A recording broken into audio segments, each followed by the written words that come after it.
Welcome to the commencement ceremony for the Washington University School of Medicine class of 2025.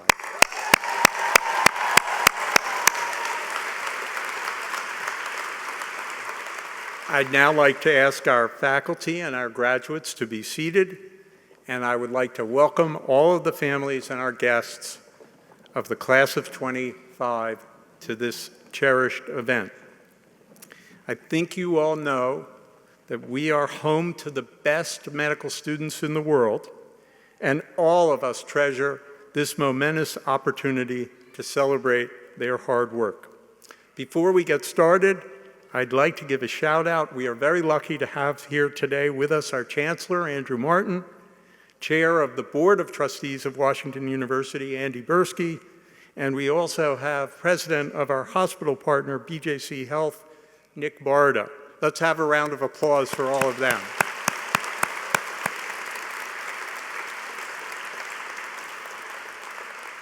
It is now my very special pleasure to introduce our esteemed guest speaker and WashU alumna, Dr. Rochelle Walensky.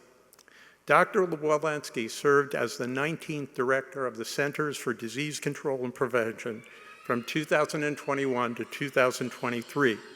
She was Professor of Medicine at Harvard Medical School and Chief of the Division of Infectious Diseases. Don't worry, I'm a pediatrician.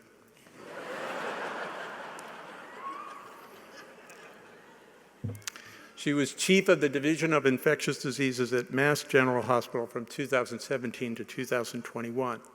Dr. Walensky has made many contributions to the medical literature in her area of infectious diseases, and in particular HIV and AIDS policy, including landmark studies in the New England Journal of Medicine on cost-effective strategies for HIV screening, treatment, and prevention, both in the US and around the globe.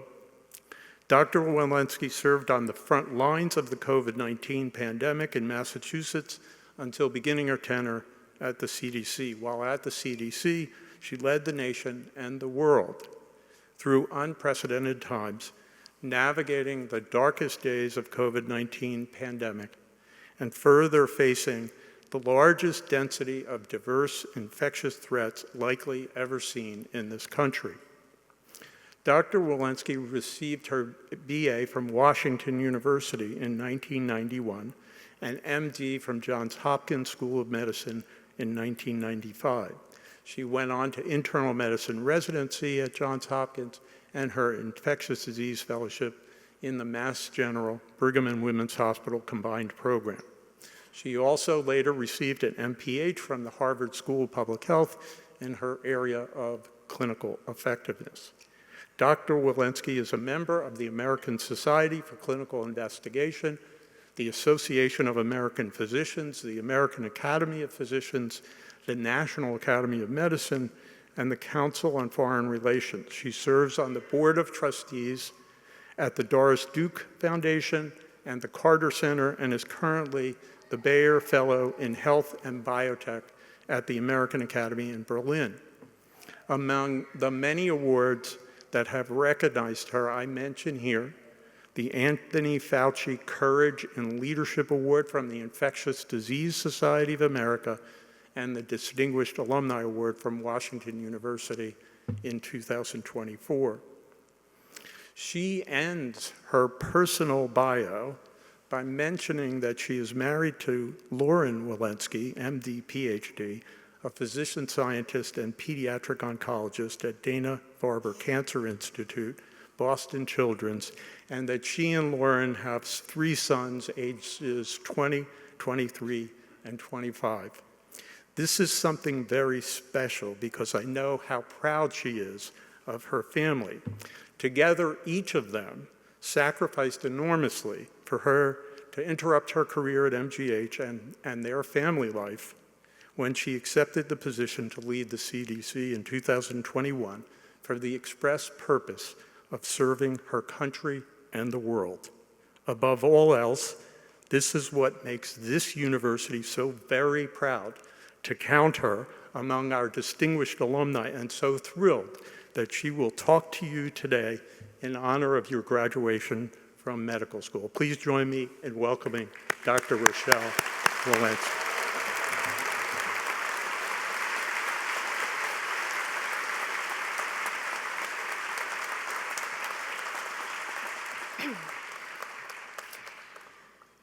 Thank you so much, Dean Perlmutter, and what an honor to be here with you, Chancellor Martin, Chairman Bursky, the deans, faculty, and staff of WashU Medicine, and other distinguished guests. Most of all, it's my honor to be here with you, the incredible class of 2025.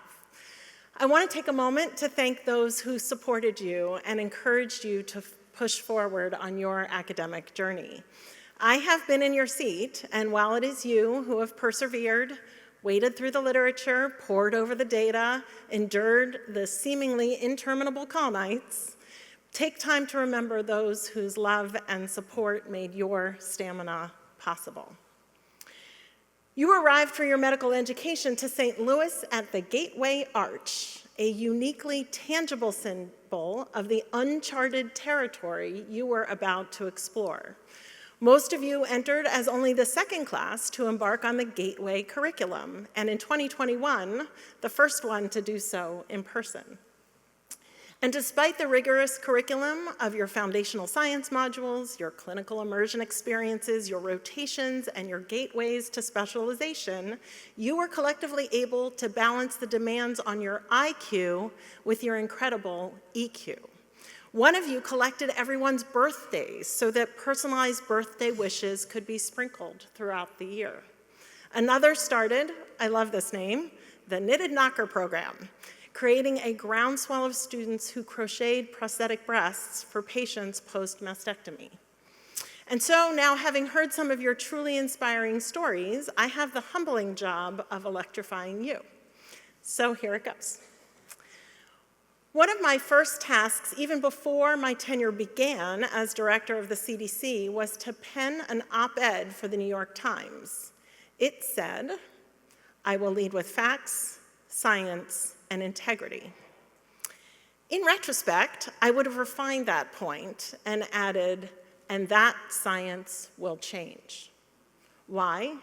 Because science, by its very nature, is a self-correcting process. New science emerges, previous blind spots are exposed, and with each answer, new questions arise. Now, by this point, I suspect that's obvious to all of you, but it's worth saying clearly. Science is provisional. It is designed to be open to challenge, to revision, to refinement. But here's the catch, the simple truth. That's not obvious to everyone. So it's worth asking, what's the difference between science and fact? How does it cross the line from open inquiry into dogma, shielded from authority and protected from question? Facts stand alone. They're treated as fixed and resistant to change until and unless overwhelming new evidence forces us to rethink them. And because of that, facts are usually stated without qualification. If you throw a ball up into the air, it will fall back down. You don't bother adding unless a tornado sweeps through the auditorium, because the fact holds in all expected conditions. But when does science become fact? And more importantly, who gets to decide? The answer is not titles and not votes. It happens when the evidence is strong, independent, and repeatable, when predictions hold up over time, when challenges fail, and when broad consensus emerges among trained professionals, people like you. Facts aren't declared, they're earned. Earned by surviving challenge after challenge, earned by withstanding time and scrutiny, and earned when broad, careful consensus forms among those best positioned to judge, experts like you. But if facts anchor one end of the spectrum, the other end is anchored by something much harder to live with: uncertainty. Now, some of you might not know this, but my master's in public health was actually in decision science. And the field's leading textbook is called Decision Making in Health and Medicine. It was co-authored by my teacher, mentor, and dear friend, Dr. Milton Weinstein. And right there at the chapter 2 in the beginning is titled Managing Uncertainty. And it opens with this line: Much of clinical medicine and healthcare involves uncertainties, some reducible, but some irreducible, despite our best efforts and tests. Better decisions will be made if we are open and honest about these uncertainties and develop skills in estimating, communicating, and working with such uncertainties. So the question becomes, what do we do with uncertainty? What do we do with the gray? Especially in an age when technology and Google and ChatGPT can offer instantaneous, comprehensive answers to almost any question. What do we do when our training rewards precision? Our field embraces precision medicine. When the tests and the boards demand the exact right answer, when the world expects certainty, but the future, the diagnosis, the management plan, and even the path forward in reality are gray. The truth is, uncertainty creates vulnerability. It provokes fear. And human nature being what it is, we try to suppress it. But the scientific literature is clear. Uncertainty doesn't just make us uncomfortable. It affects our mental health. It's linked to anxiety, to stress, to burnout, to paralyzing indecision. And when uncertainty becomes chronic, it can fuel hopelessness, helplessness, even depression. Does that sound familiar to you, to your patients? What if we approached it differently? What if we stopped resisting uncertainty and started acknowledging it, even accepting it? It's not easy. It takes practice. How often do we let ourselves say, I don't know? And how do our patients hear it when we do? One thing I do know, today we're here to celebrate you. The knowledge you've gained, the people you've touched, and the gateway you've built to your future. But with this new degree comes more than a new title, doctors. It comes with responsibility. You are now stewards of truth, both seekers and tellers, defenders of reason, champions of intellectual honesty, and perhaps most importantly, communicators of uncertainty. And we need you, desperately. Because in today's world, the lines between fact, science, and uncertainty are increasingly blurred. Things once treated as dogma are being questioned, and things that are uncertain are too often handled out as fact. I opened by admiring your class for its blend of intellect and empathy, and as you've likely noticed, most of my words today have leaned toward the intellectual. But your white coat is not the mark of your mastery, but the threads that bind you to a lifelong pursuit of knowledge. Knowledge gathered at the bedside, forged at the bench, tested in populations, and returned always to the hands of patients who need it most. It is at the bedside, too, where science meets its truest reckoning, where elegant hypotheses bend beneath the weight of human complexity, where diseases refuse to follow the neat patterns of textbooks, and where the standards we write in guidelines remain, for far too many, painfully out of reach. It turns out that empathy may be one of the most profound forms of scientific observation, a reminder that we often learn the most not when we speak, read, or investigate, but when we simply listen. Our patients, though generally unschooled in medicine, carry with them a lifetime of experiences, lessons embedded in their stories and symptoms, if we have the wisdom to ask and the patience to hear. I want to leave you with a personal story, and this is a true one. It was my third week of internship in 1995, and I was on call on the general medical wards. I received a page that I would be taking an admission on the private service of a Ms. J.M. Now, J.M. was only 22 years old. She was a patient of Dr. David Hellman's, who was my residency director and who I deeply respected. The patient was very sick with yet an undiagnosed rheumatologic condition, and I went to see her, and she was scared, and candidly, so was I. I was pretty sure she would be the first case I had of whatever it was she would end up having, and I became practiced in the phrase, I don't know. JM was eventually diagnosed with Wegener's granulomatosis, or what you now know as granulomatosis with polyangiitis. And after several weeks in the hospital, she was discharged to Dr. Hellman's outpatient care. And I remember JM because she scared me. I was green and insecure with my knowledge, the state of my science, my own competence in addressing the medical challenges she posed. And that was it. End of story. Almost. In 2020, during the dark days of COVID, I was a CNN medical analyst, and JM recognized me. 25 years later, she found me at my Mass General email, and she sent me a note. And this is what it said. Hi, Dr. Walensky, it's JM. Remember me? You I have carried with me in my heart forever. You were the one by my side for a month to save my life as a young college student. I have so many memories that stuck with me of the way you treated me, beyond a doctor, like a friend, like a human with normal chats and conversations of listening, like someone who cared more than a doctor. I got out of that hospital, and every time I was up there and let you know, you came back. You still come back so many times. Doctors don't always do that.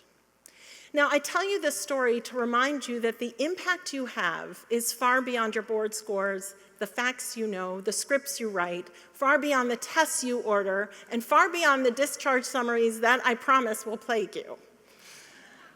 I am pretty sure I had very little to offer in JM's clinical management, and here I learned 25 years later, she saw my care as invaluable. In all the hard things that you will do over your career, especially when you are tired and overworked and feeling undervalued, the most memorable thing you will leave with patients is how you treated them, how you listened, or in JM's words, how you cared more than a doctor.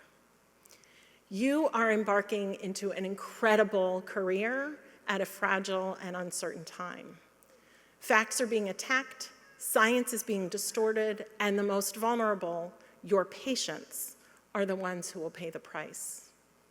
I am so grateful to be here at this moment as you prepare to step beyond the gateway, a place where the map ends and true discovery begins, where the next great chapters in medicine will be written by you, where you will help move the world forward from sickness to healing, from pain to comfort, from science to fact, from uncertainty to understanding, and back again, as only honest inquiry can. Where healing will reach beyond the limits of medicine, because it will not be knowledge alone that restores your patients, but the care you offer, the questions you ask, the weaving together of story and knowledge, of symptoms and science, and the needs you meet, the one no prescription can fill. So as you leave here today, carry this with you. The title you've earned, doctor, is not the end of your learning, but the beginning of your responsibility. You are now both the seekers and the stewards of truth. It will be your voice that must defend the integrity of facts and the power of silence. Your voice will matter. The choices you make will shape lives. And your willingness to face both facts and uncertainty with humility, with curiosity, and with courage will be what defines you. Because the world and the people in it need more than answers. They need you. To the newly minted doctors and scientists in the class of 2025, congratulations.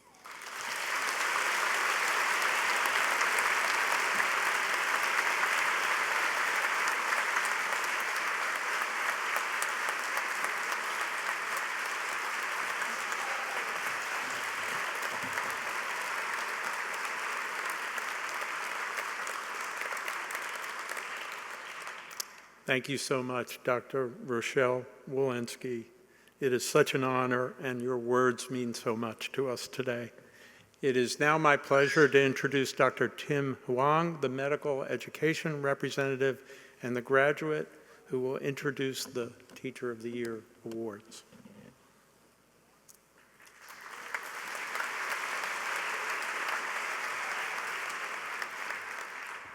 Thank you, everyone, and good afternoon. In 1966, the graduating seniors inaugurated a Teacher of the Year award to be presented to the member of the full-time faculty who, in the graduate's opinion, was the most outstanding teacher they had encountered during their medical school years. Since 1970, each graduating class has selected 2 individuals, one from the preclinical curriculum and one from the clinical ones, to receive a Teacher of the Year award. It's my honor today to share this year's awardees. Some say practicing medicine is like solving a puzzle, and perhaps no field can be more puzzling than neurology. Piecing together disparate symptoms, confusing timelines, and nuanced physical exam signs are all parts of solving an intricate puzzle. Unfortunately, I've never been very good at puzzles, but thankfully, I and my peers had Dr. Allison Zuzulia as our guide into neurology. Our class found her as patient, passionate, and brilliant as anyone can hope for in a teacher. I remember her genuine interest in how our class would grasp the subject material and how thoughtful she was in improving the course for next year. What's more amazing is that for some of us, she made the subject fun again and reminded us all of the joy in solving challenging puzzles. It's my honor to introduce Dr. Allison Zuzulia as the 2025 Preclinical Teacher of the Year.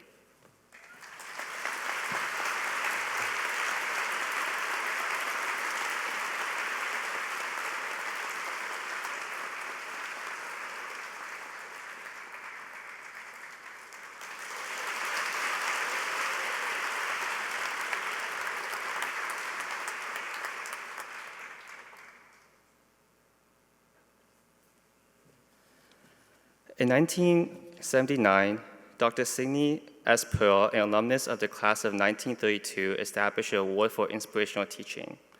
Dr. Pearl stipulated the awardee was to be chosen by the graduating class from among the clinical faculty. The awardee receives a plaque, and the awardee's department affiliation receives a monetary gift.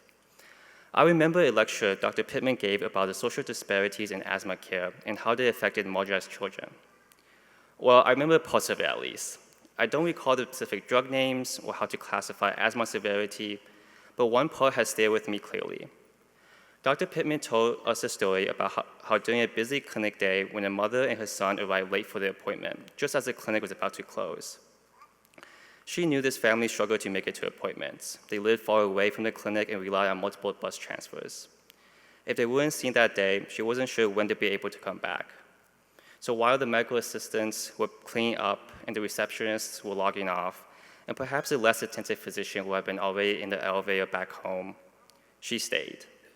She saw them in the waiting area, assessed how the boy was using his inhaler, and gave him and his mother the care they needed, also that he and his mom could breathe a little bit easier at night.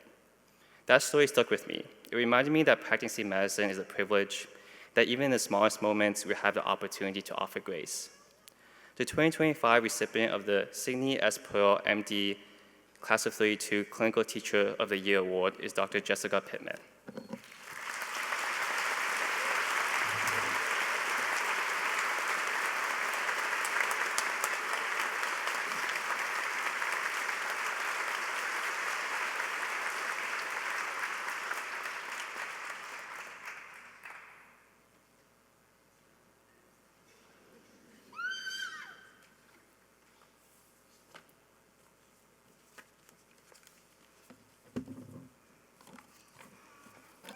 Thank you so much, Tim and class. This really means a lot coming from you. You wrote in your oath, "I will devote myself to a lifetime of learning, teaching, and mentoring." I hope you see that as more than just a professional obligation, because wherever your career takes you, chances are it's going to be one of the most rewarding parts of your job. Teaching isn't something that you wait until you're master at to start. If that were the case, I'd still be waiting. It's how you keep learning and how you bring others along with you. So as you begin your residency, teach your patients, teach your peers, and most importantly, teach your students. They'll learn not just from your answers, but from your questions, your humility, and your example. Congratulations to you all. You're an awesome class, and I've really found this to be a privilege to both teach and learn with you.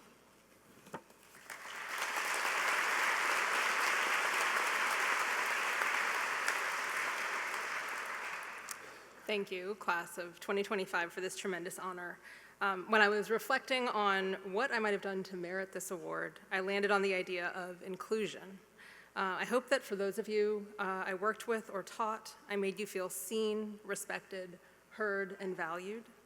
And if I was on my best game, I hope you saw me offer that same inclusion to our colleagues, our team members, our patients, and their loved ones, asking for their insight and perspectives, amplifying their voices, and humbly sharing power and decision-making whenever possible. Nellie Barrero said, "Diversity is a fact, inclusion is a choice we make every day." As you take this step in your journey, remember that as a physician, even one in training, you are afforded a tremendous amount of power, respect, and authority.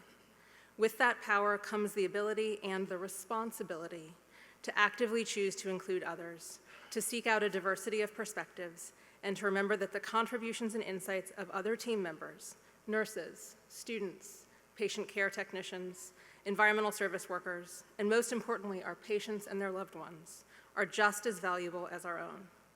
Recognize that welcoming and embracing diversity does not lessen your power, it strengthens it and makes us better doctors, colleagues, and human beings.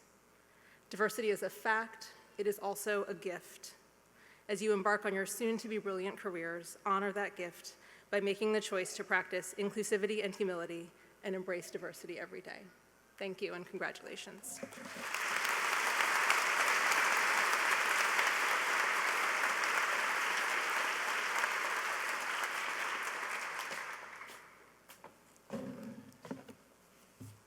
And now it's time for me, a few remarks, more than a few remarks.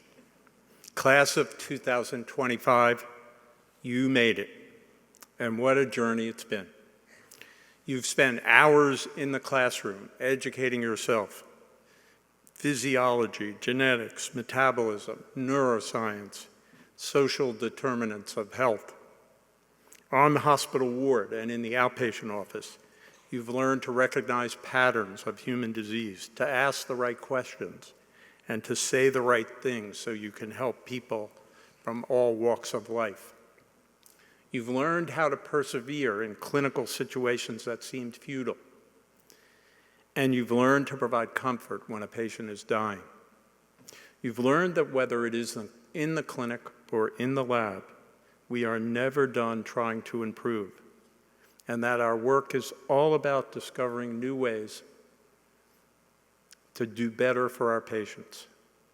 You have grown into new versions of the curious and brilliant people who first walked through our doors.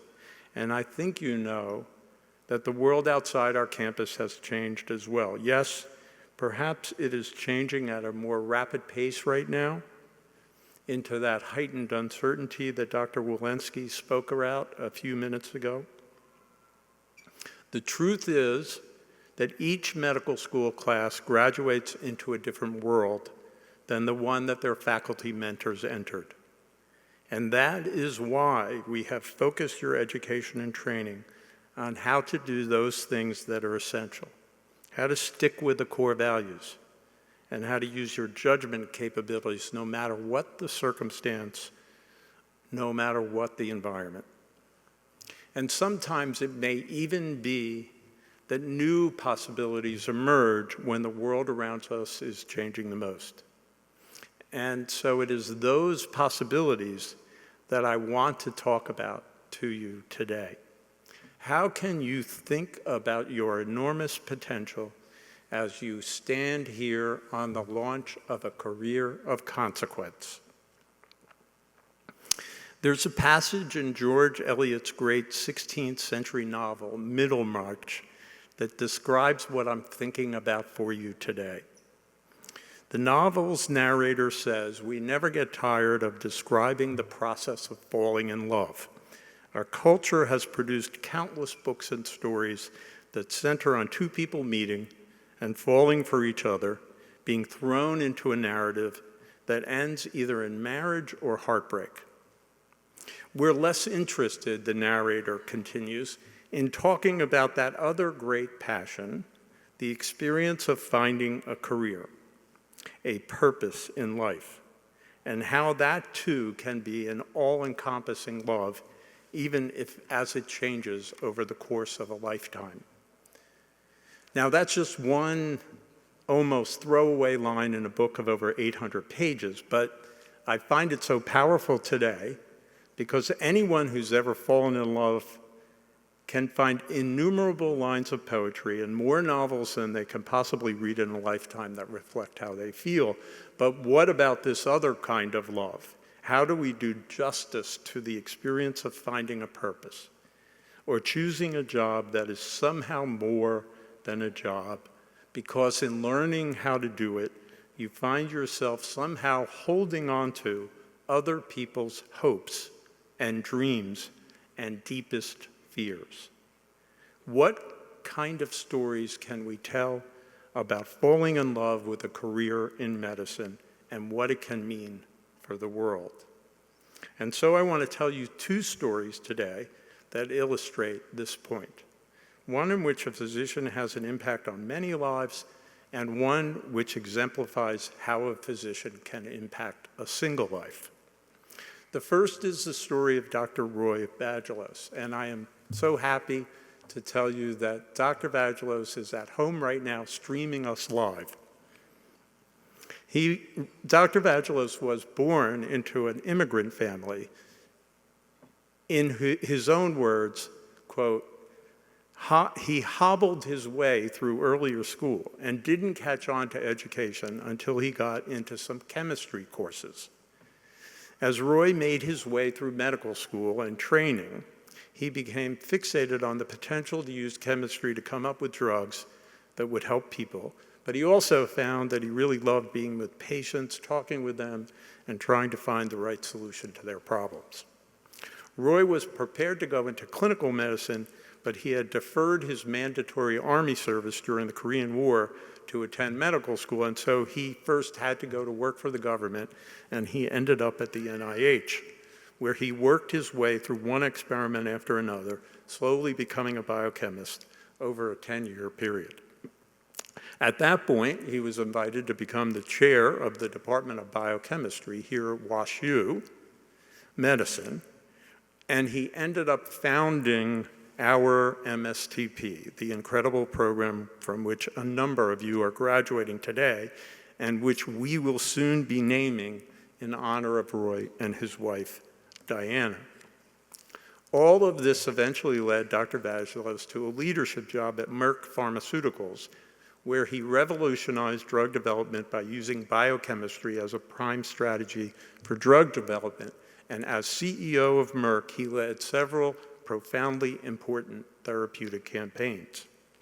In 1987, his team found that the drug ivermectin, which was known to eradicate parasites in animals, could cure river blindness, a disease that at the time was afflicting millions of people in West and Central Africa, the Middle East, as well as Central and South America. In some of the villages, up to 25% of the population was blind. These were poor villages, of course, and it was clear that neither they nor their governments could afford to pay for the drug.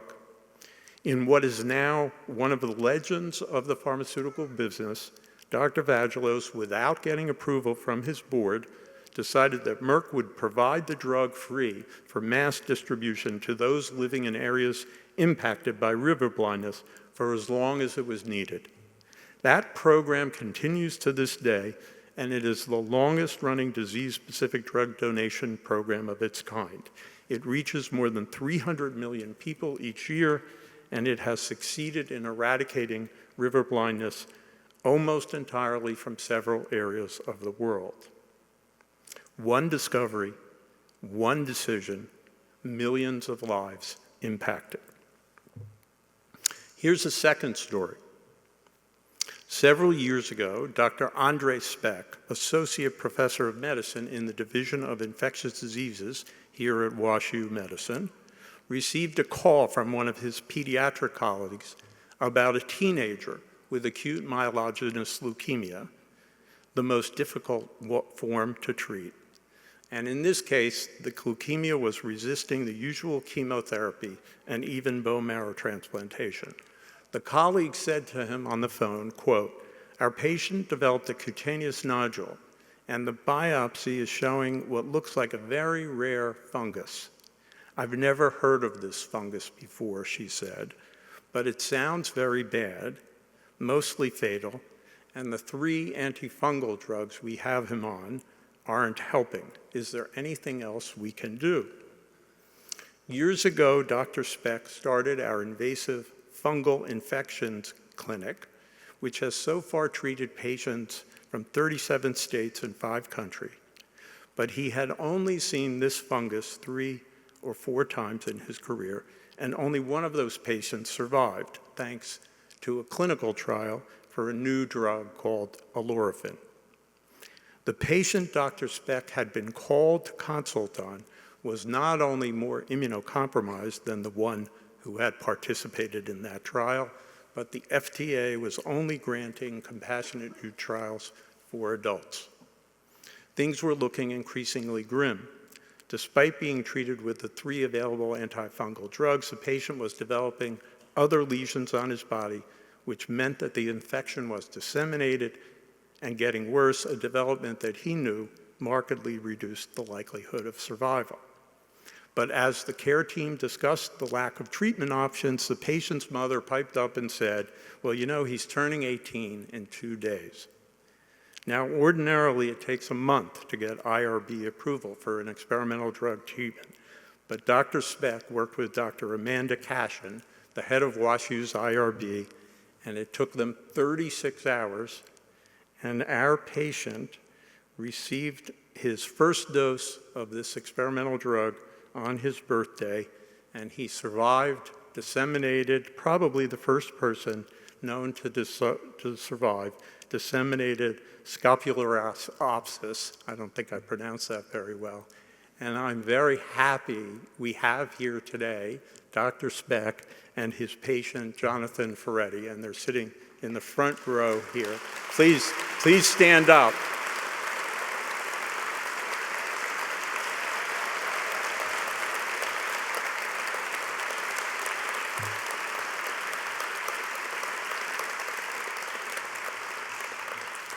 Don't talk to them later. They'll tell you I lied about the story.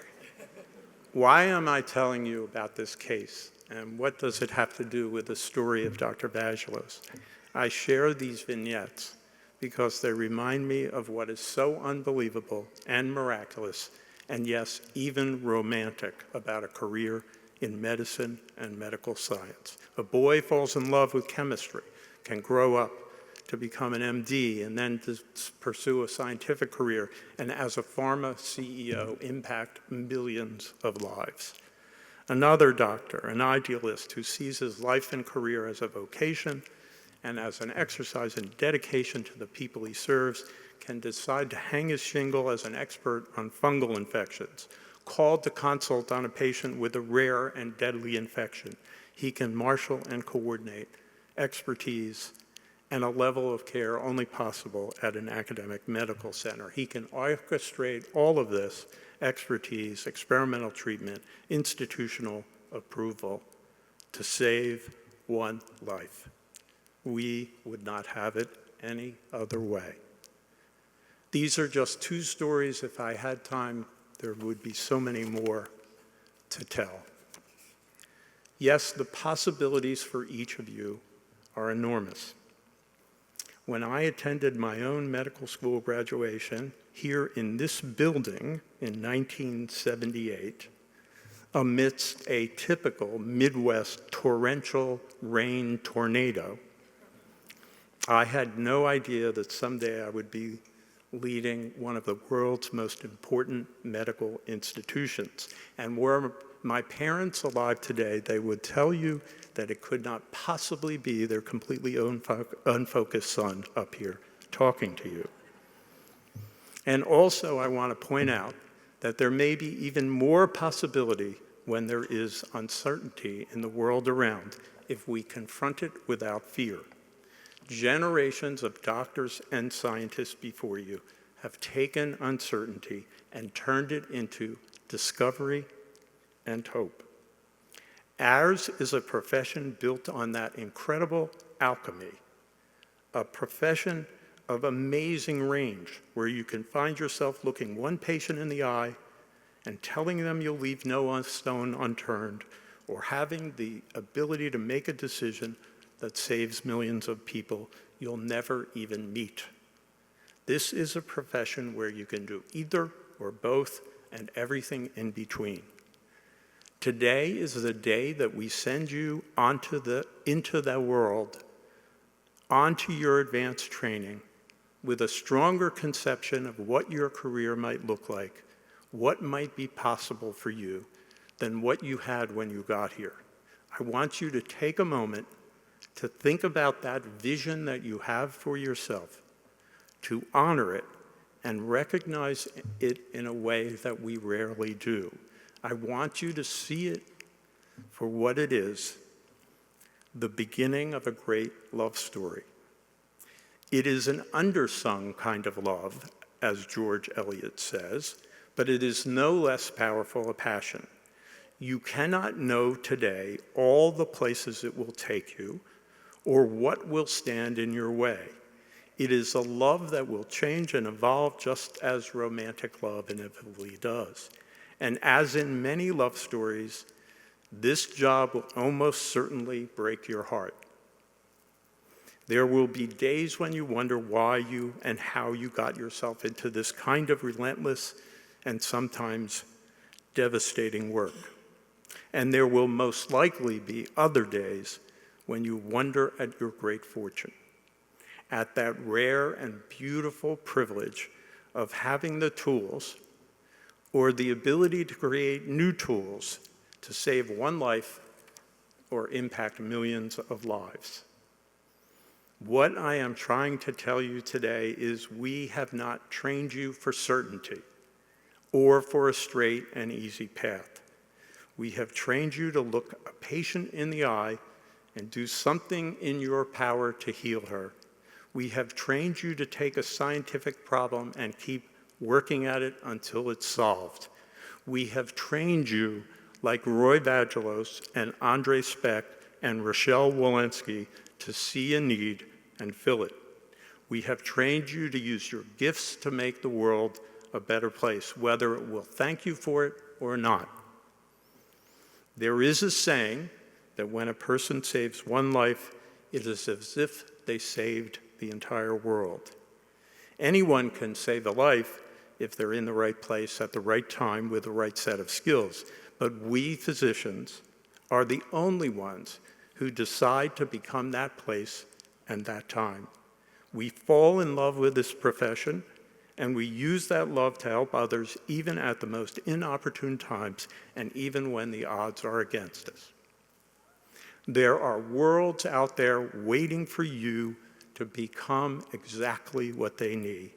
We at WashU Medicine are thrilled to have played a role in your particular love stories, and we absolutely cannot wait to read the next chapter. Congratulations, class of 2025.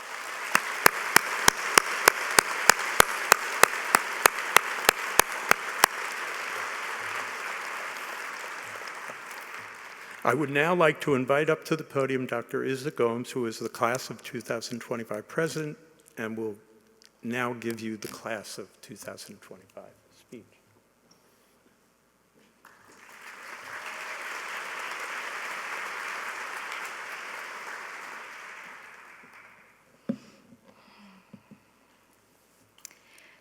I remember this one afternoon 2 years ago. We were on our last clerkship, and it was my last day working with this attending, a pediatric surgeon. He was this enormously kind man in his mid-60s with big round glasses, white hair, and this easy warmth about him. That day, we had 6 back-to-back hernia repairs, all for little kids, none over 8 years old, and there were no residents or fellows, so I got to scrub in and assist him. It was nothing big, just typical med student tasks: hold the scope here, retract there, some moments of teaching sprinkled in between. But then, at the end of the first case, he handed me the suture and a needle driver and said, "Go for it. You close one incision and I'll close the other." It doesn't seem like a big deal now, but back then I was really nervous. Sure, we had practiced on little fake skin mats at home and closed adult patients in the OR, but these kids, they were just so small and so new. I didn't want to mess up and be the reason they had this lifelong scar or ruin a case that had otherwise gone swimmingly. But this attending, he was so serene, just content and smiling and reassuring. "Give it a shot," he said. "There's no rush. Fast is slow and slow is fast." He lowered the table to my height, adjusted the angle, and quietly moved to the side, and we began. In moments like that, you are hyper aware of your body and its movements. Everything feels wrong in your hands, plus you feel the eyes of the team on you, and you know you're the only thing in the way of them moving on to the next case or even worse, lunch. And maybe if I wasn't so slow, we could have been done a lifetime ago.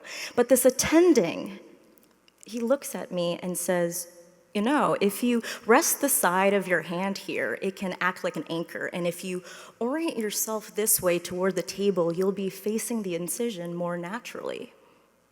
Oh, okay, nice. Yeah, that is easier. And just like that, every few maneuvers, he'd look over, smile, or make a suggestion. I'd nod and adjust, and before long, the tools felt somewhat comfortable in my fingers. Not great, mind you, but definitely better. And at the end, I looked at him, and he just said, "Good, we'll let you do the next one too." By the 6th case, my anxiety was so quiet. Instead, I had this steady narration of his voice in my head, an internal monologue of tiny microscopic adjustments like Bambi learning to walk, left, right, and it felt so safe. Around 4 p.m., we finished. The room cleared. He logged out of the chart, turns and says, "There you go. Now there are 6 kids out in the world with your stitches. How about that?" Since then, 2 years have passed, and for those 2 years, I didn't think about Brad Warner. We had only worked together for, 1-2 weeks? Plus, I wasn't going into pediatric surgery, and over time, like many of us, I got really used to having great mentors and patient teachers. But then came this one morning, no more than a month ago. I was in the OR again, this time scrubbing in as a Phase 3 student, when I learned that Dr. Warner had passed away the previous night. Now, my grief cannot compare to that of anyone who really knew him, but as I walked into that operating room and sat on that little spinny stool and once again held a needle driver in my hand, it was like my body remembered some of the things that he taught me. The grasp, the angles, the maneuvers, the positioning, and I thought, how lucky am I? How lucky are we? Really, how lucky are we that the memory and kindness of a great teacher can imbue itself within us and be translated into knowledge and practice? How lucky are we that we receive so much knowledge in the first place that we even have the opportunity to forget it? How lucky are we to then simmer with that generational wisdom, have it evolve within us until it takes a life of its own, until we adopt a version of it as our own style or way of caring for patients. I mean, just think. Every Anki card, every bullet point in a lecture slide, every UWorld question is the result of hundreds of people's life's work. How many scientists and clinicians had to maintain their curiosity long enough to answer a question that results in a single textbook fact, a fact that you'll casually learn and as soon forget? On the one hand, that can seem sad, but on the other, does it not connect us to this incredible timeline of mentors, both seen and unseen? The reality is, one day, the things we know will become routine. We'll call our cases and procedures our bread and butter, and we'll forget who taught us those skills in the first place. Perhaps we'll even convince ourselves of the delusion that we got here on our own. But how blessed are we that that is profoundly untrue? because as it stands at every moment of your training, you are and have been the intersection of so many people's hope and time and care. You are where it all meets. And today, I feel immensely lucky to be here with you and your loved ones at this beautiful milestone in your lives. And if I may, I'd like to thank my mom and dad who are here in the audience, as well as my first and greatest mentor, Joseph Amen. I'd also like to honor Brad Warner and the many great teachers here who emulate his virtues and the spirit of education on a daily basis. But above all, I want to thank you, each of you, for your friendship, your compassion, and your humanity. And so if everyone could, please join me in congratulating the great class of 2025.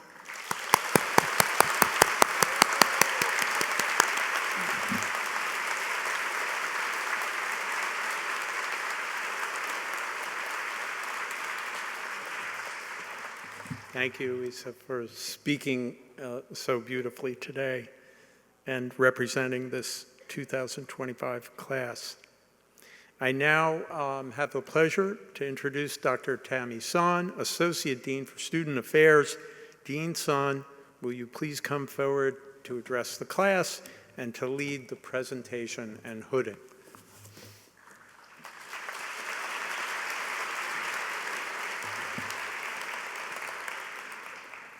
Hi. On behalf of the Office of Student Affairs, I would like to extend congratulations to the class of 2025.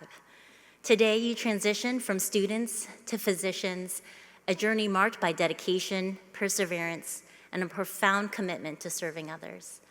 Don't forget the connections and mentors who have supported your journey, the relationship you've cultivated with peers, professors, and professionals are invaluable. These are the people who have seen your potential, challenged you to grow, and cheered your successes.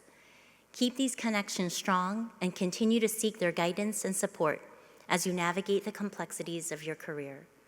Remember, you are now role models for future generations, embodying the ideals and values of your training. So, let's start this process. We would like to also honor our graduates who are not able to be present with us today. So if you could please hold your applause until all non-attending graduates' names are called. For the Doctor of Medicine degree and Doctor of Philosophy degree, Dr. Joseph Lin. Joseph will start residency in ophthalmology at Massachusetts Eye and Ear Infirmary in Boston, Massachusetts. For the Doctor of Medicine degrees, we have Dr. McKinnon Egan. Mac will start residency in anesthesiology at the University of California, San Diego Medical Center in San Diego, California. Dr. Bola Gorgios. Bola will start residency in anesthesiology at Cedars-Sinai Medical Center in Los Angeles, California. And Dr. Asma Mahmouti. Asma will start residency in primary medicine at Barnes-Jewish Hospital here in St. Louis, Missouri.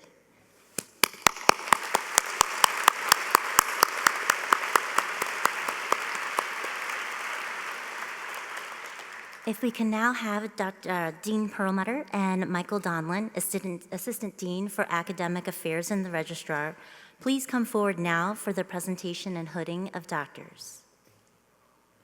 Traditionally, the first Doctor of Medicine degree to be awarded each year goes to the president of the graduating class. Dr. Jacob Strelnikov served as the president for the class of 2024, which is last year's class, and delayed graduation to obtain an additional master's degree. We wish to honor his service to our students by recognizing him first this year. Dr. Strelnikov, please come forward.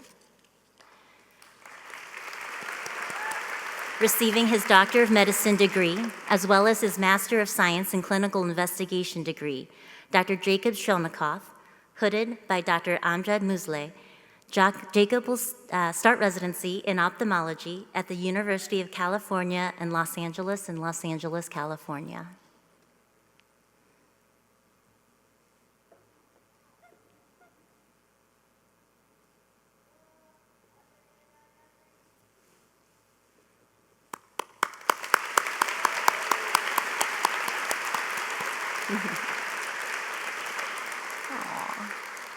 Thank you, Dr. Shromakov. The first group of graduates completed 6 years or more of medical and research education and are receiving both a Doctor of Medicine degree and a Doctor of Philosophy degree. Will the first row graduates please rise? As I read your name, you will cross the stage, meet your hooding faculty member, and receive your hood and be congratulated by Dean Perlmutter and Dean Donlin.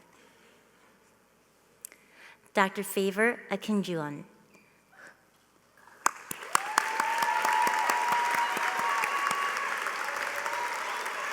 Hooded by Dr. Sarah Stanage, Favor will start residency in dermatology at Case Western Cleveland Medical Center in Cleveland, Ohio.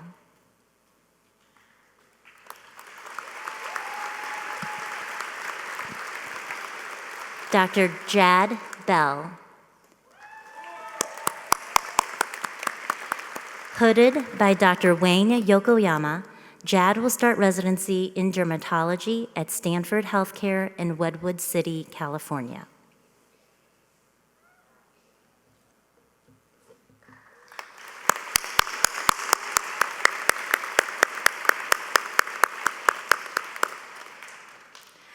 Dr. Rebecca Brady.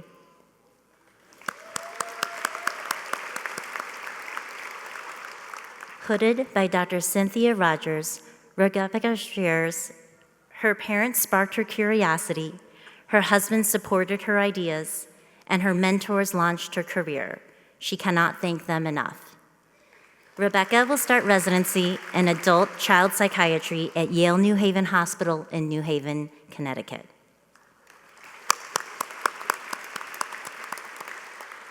Dr. Caitlin Brashears.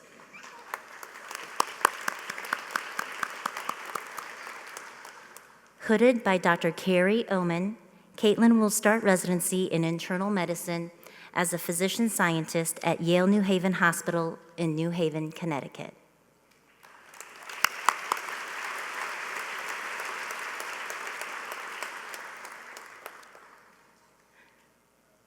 Dr. Samuel Brunwasser.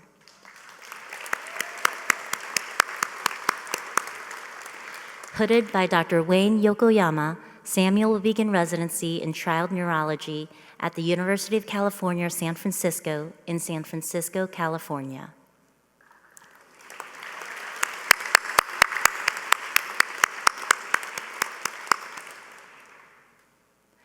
Dr. Kendall Helene Burks.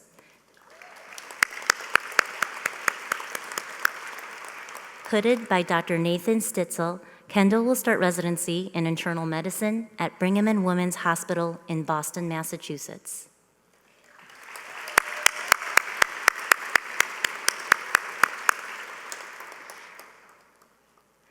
Dr. Samantha Chin.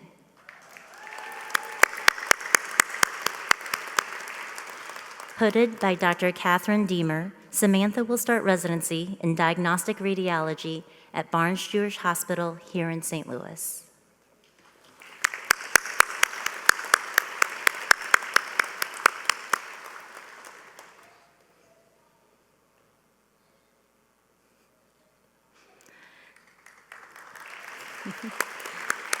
Dr. Celia Cubitt. Hooded by Dr. Todd Feniger, Celia will start residency in internal medicine as a physician scientist at University of Washington affiliated hospitals in Seattle, Washington.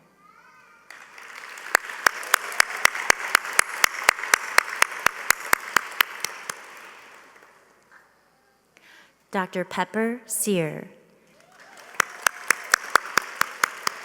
Hooded by Dr. T. Husky, Pepper will start residency in pediatrics, physical medicine and rehabilitation at Nemours Children's Hospital in Wilmington, Delaware, and Thomas Jefferson University in Philadelphia, Pennsylvania.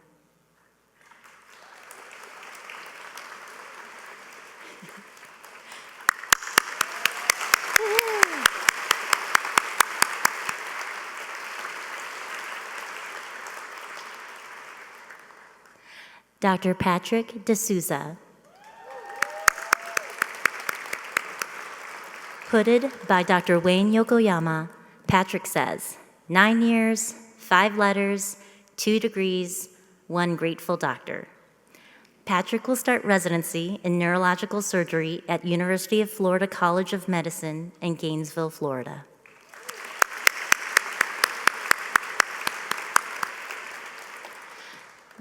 Dr. Luke Diorio Toth.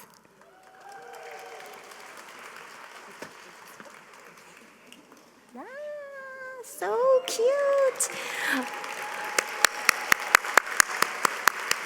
Also hooded by Dr. Wayne Yokoyama, Luke will start residency in internal medicine at Barnes-Jewish Hospital here in St. Louis, Missouri.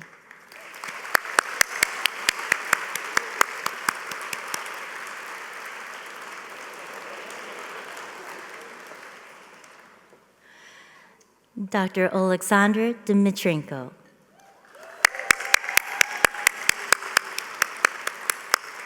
Hooded by Dr. Julian Bubek-Wardenberg, Sasha would like to share, "Thank you to my family and friends who got me through these 8 years." Sasha will start residency in pediatrics at the University of Colorado School of Medicine in Aurora, Colorado.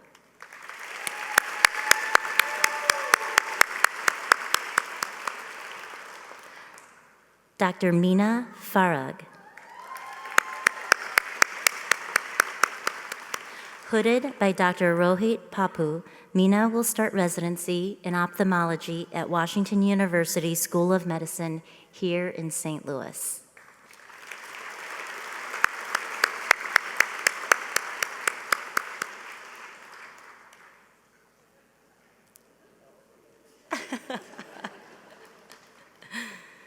Dr. Stephen Grigsby.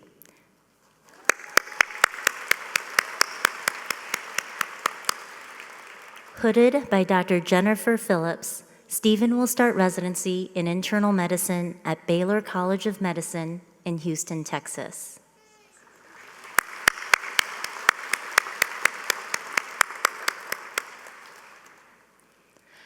Dr. Nimansha Jain. Hooded by Dr. David Holtzman, Nimansha would like to say, "Thank you to my family, friends, and mentors for your support, endless encouragement, and belief in me throughout this journey." Nimansha will start residency in neurology at Massachusetts General Brigham in Boston, Massachusetts.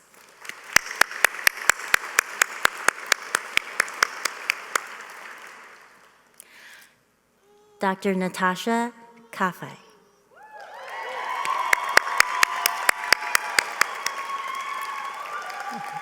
Hooded by Dr. Tom Defer, Natasha will start residency in internal medicine at the Hospital of University of Pennsylvania in Philadelphia, Pennsylvania.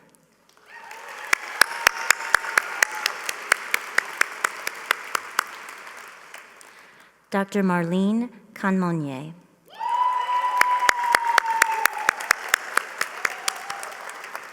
Hooded by Dr. Eric Music, Marlene would like to share, "I would not be here where I am without the love and support of my family. Thank you." Marlene will start residency in psychiatry at Barnes-Jewish Hospital here in St. Louis, Missouri.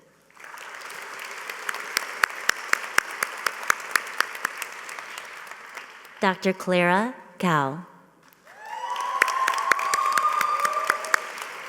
Hooded by Dr. Jeffrey Gordon, Clara will start residency in dermatology as a physician scientist at Barnes-Jewish Hospital in St. Louis, Missouri.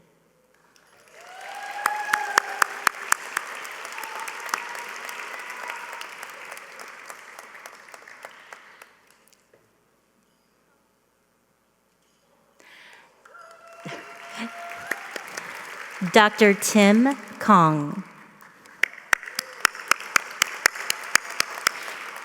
Hooded by Dr. Stephen O., Tim would like to thank his parents, friends, and mentors for their love and support through his journey.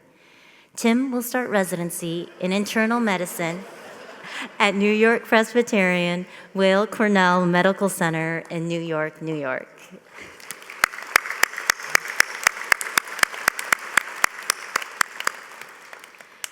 Dr. Kelsey Cruz.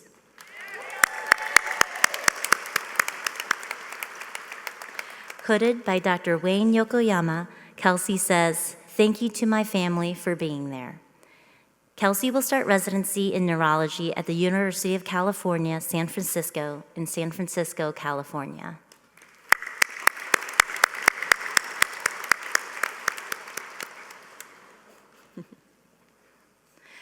Dr. Peter Lambert. Also hooded by Dr. Wayne Yokoyama, Peter will start residency in psychiatry at the Hospital of the University of Pennsylvania in Philadelphia, Pennsylvania.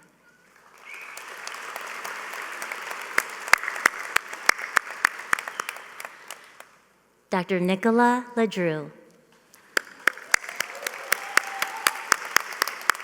Also hooded by Dr. Wayne Yokoyama, Nicola will start residency in internal medicine as a physician scientist at Yale New Haven Hospital in New Haven, Connecticut.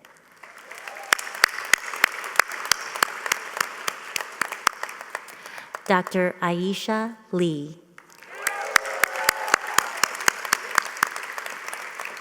Hooded by Dr. Erica Traxel, Aisha would like to say, "Special thank you to my family for helping me survive the last 9 years. Only 6 more until I have a real job." Aisha will start residency in neurology at New York Presbyterian Vale Cornell Medical Center in New York, New York.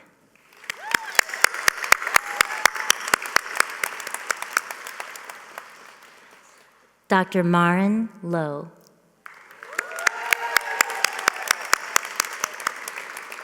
Hooded by Dr. John Mullen, Maren will start residency in neurological surgery at the University of Utah Health in Salt Lake City, Utah.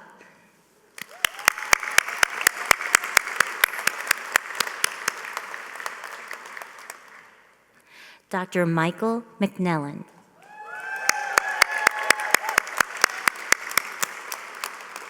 Hooded by Dr. Rekha Jasingha, Michael will start residency in internal medicine primary care at Barnes Jewish Hospital here in St. Louis, Missouri.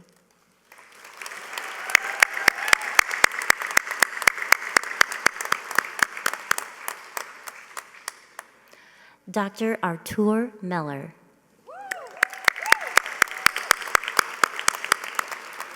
Hooded by Dr. Wayne Yokoyama, Artur will start residency in internal medicine as a physician scientist at University of California, San Francisco in San Francisco, California.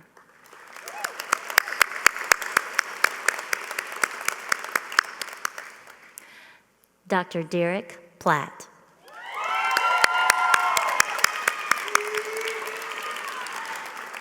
Hooded by Dr. Preeta George, Derek says, "Mama, we made it." Derek will start residency in internal medicine at Barnes Jewish Hospital here in St. Louis, Missouri.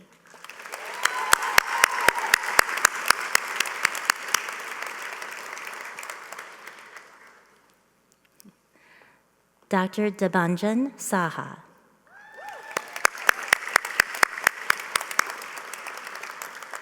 Hooded by Dr. Wayne Yokoyama, Debanjan will start residency in internal medicine at Barnes Jewish Hospital here in St. Louis, Missouri.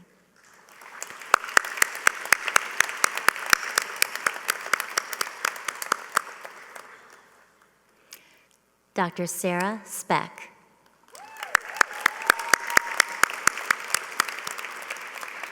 Hooded by Dr. Clay Semenkovich, Sarah will start residency in obstetrics and gynecology at the University of Washington Affiliated Hospitals in Seattle, Washington.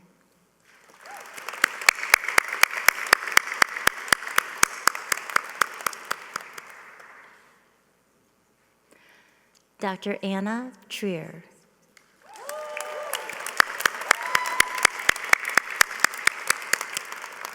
Hooded by Dr. Sarah Stanage, Anna will start residency in dermatology at Northwestern University McGaw Medical Center in Chicago, Illinois.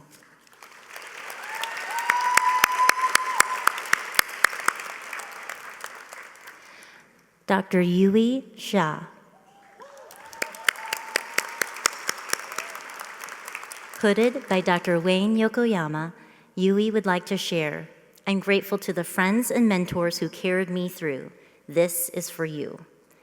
Yui will start residency in pathology at the University of Utah Health in Salt Lake City, Utah.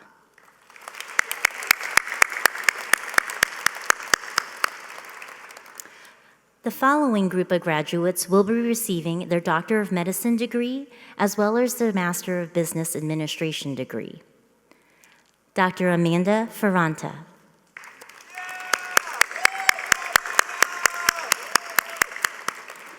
Hooded by Dr. Dennis Chang, Amanda will start residency in dermatology at Barnes Jewish Hospital here in St. Louis, Missouri.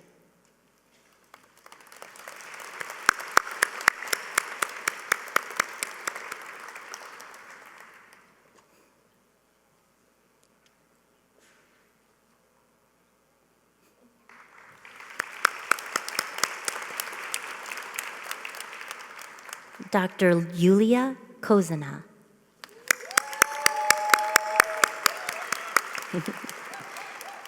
Hooded by Dr. Carrie Coughlin, Yulia will start residency in pediatrics at University of Washington affiliated hospitals in Seattle, Washington.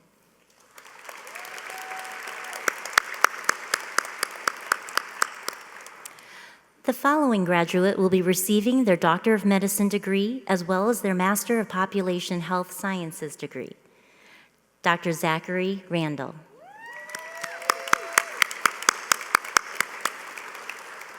Hooded by Dr. Tom Defer, Zachary would like to thank his family, friends, mentors, and wife, but most importantly, his 2 dogs, Archie and Ray. Zachary will start residency in orthopedic surgery at the University of California, Davis Medical Center in Sacramento, California.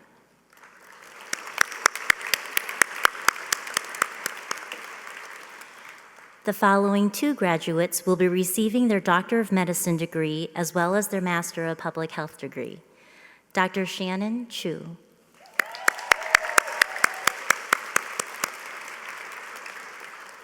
Hooded by Dr. Alexis Elward, Shannon would like to say, "Thank you to my family, friends, partner, and mentors for getting me through 21st grade." Shannon will start residency in child psychiatry at Cincinnati Children's Hospital Medical Center in Cincinnati, Ohio.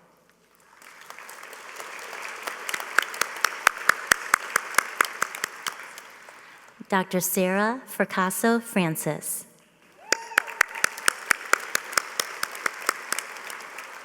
Hooded by Dr. Jonathan Mullen, Sarah would like to say, "The biggest thank you to all the people who helped me get here, but especially my parents. I couldn't have done it without you." Sarah will start residency in internal medicine primary care at the University of California, San Francisco in San Francisco, California.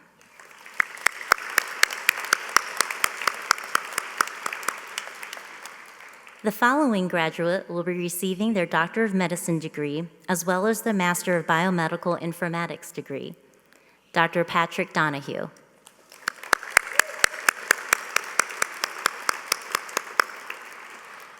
Hooded by Dr. Richard Bach, Patrick will start residency in orthopedic surgery at Stanford Healthcare in Redwood City, California.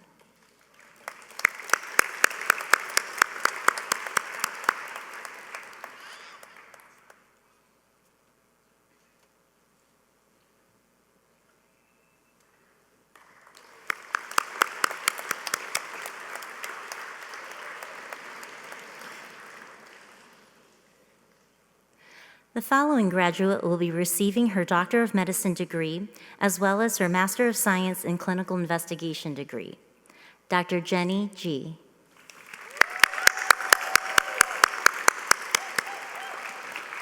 Hooded by Dr. Tom Defer, Jenny will start residency in otolaryngology at the University of Minnesota Medical School in Minneapolis, Minnesota.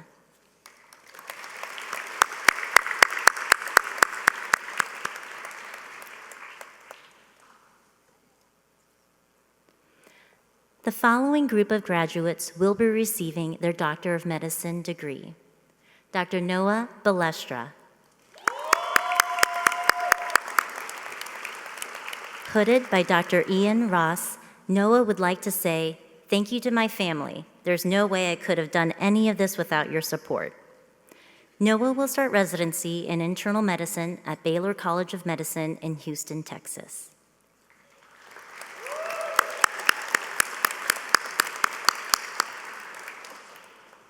Dr. Abigail Bell.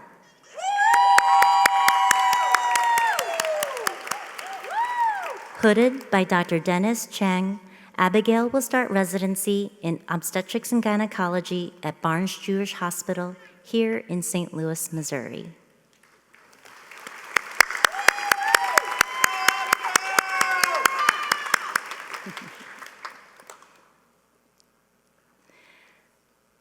Dr. Courtney Binion.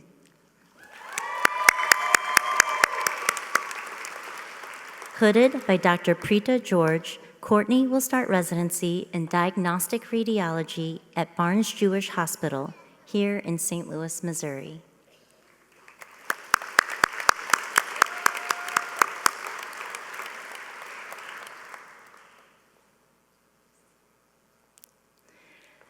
Dr. James Berry.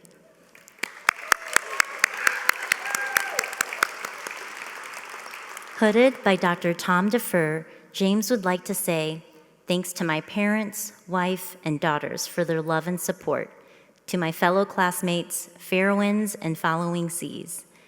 James will start residency in urology at the Naval Medical Center in San Diego, California.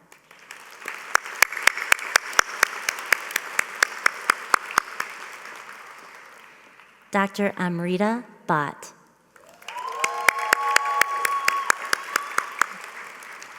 Hooded by Dr. Amjad Musleh, Amrita will start residency in pediatrics at Children's Hospital Los Angeles in Los Angeles, California.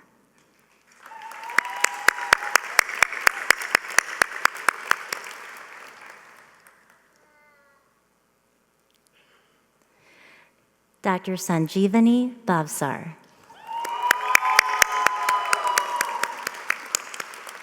Hooded by Dr. Shannon Devlin, Sanjeevani will start residency in anesthesiology at Barnes Jewish Hospital here in St. Louis, Missouri.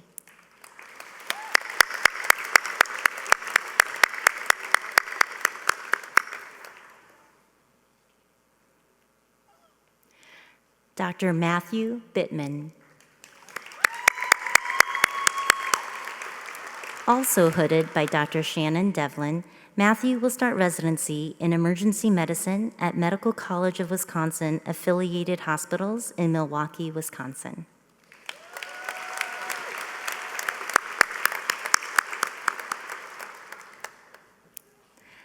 Dr. Margaret Botros.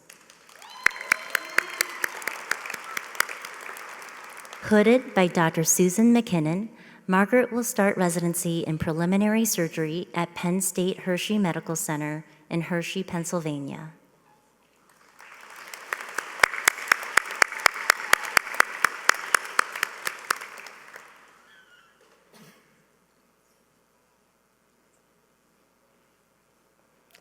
Dr. Brett Buckman.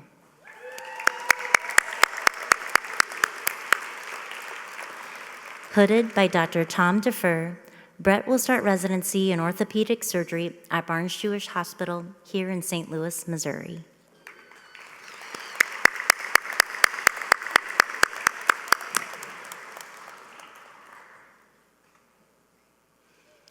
Dr. Abigail Carey Ewand.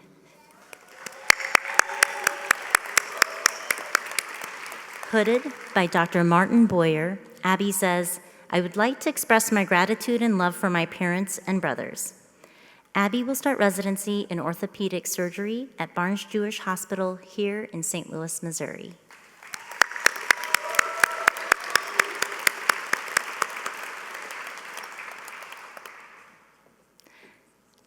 Dr. Robert Casella.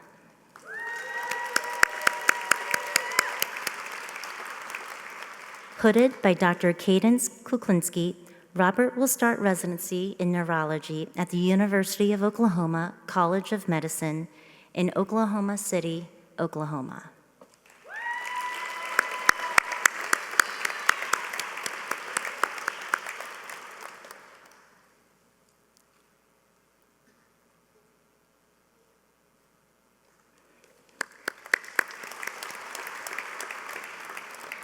Dr. A.C. Castro.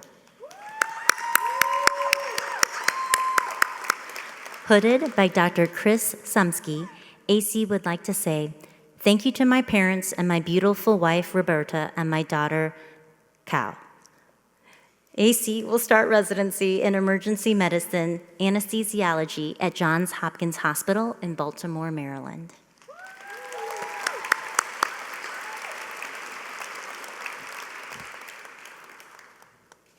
Dr. David Catherall.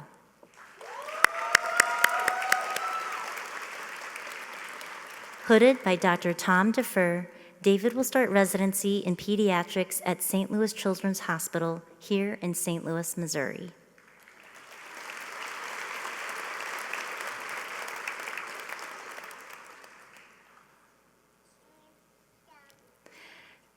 Dr. Tiffany Chen.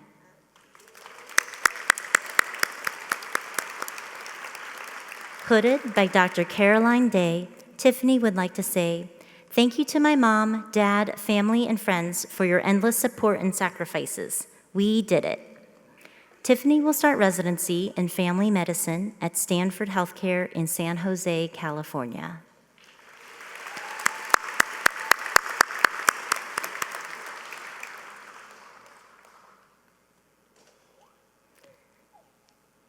Dr. Amdio Clement.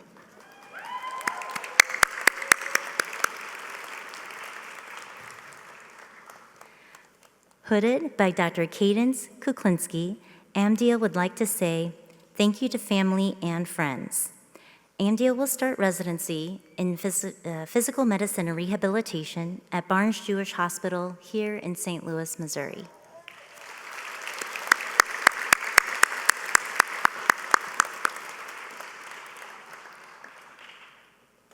Dr. Ethan Davitt.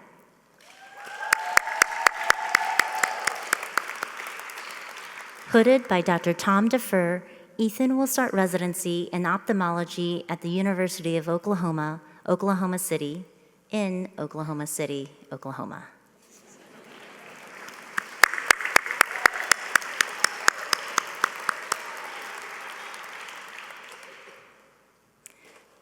Dr. Gino Dottori.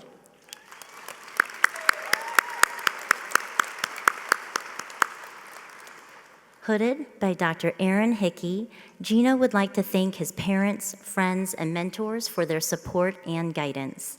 Gino will start residency in internal medicine at the University of California, San Francisco, in San Francisco, California.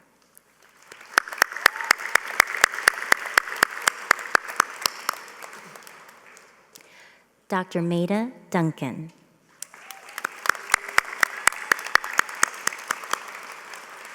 Hooded by Dr. Cadence Kuklinski, Maida will start residency in psychiatry at Barnes Jewish Hospital here in St. Louis, Missouri.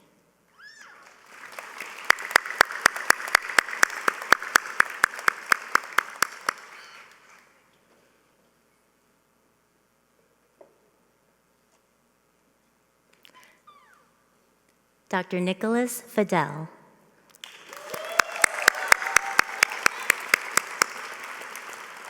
Hooded by Dr. Justin Sachs, Nicholas will start residency in integrated plastic surgery at Barnes Jewish Hospital here in St. Louis, Missouri.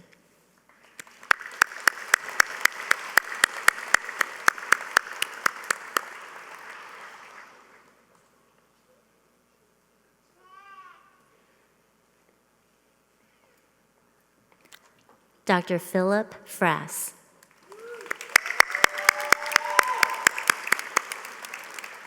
Hooded by Dr. Carrie Oman, Philip will start residency in obstetrics and gynecology at Tufts Medical Center in Boston, Massachusetts.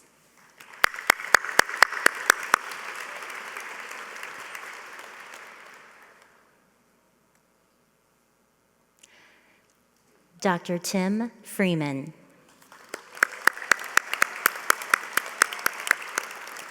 Hooded by Dr. Lauren Council, Tim would like to say, thank you to my family, friends, and the dermatology faculty that supported me over the past 4 years. Tim will start residency in dermatology at Northwestern University, McGaw Medical Center in Chicago, Illinois.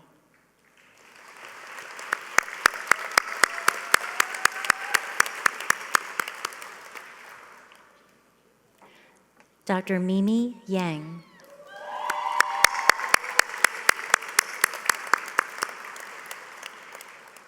Hooded by Dr. Tom Defer, Mimi will start residency in ophthalmology at the University of Texas Methodist in Galveston, Texas.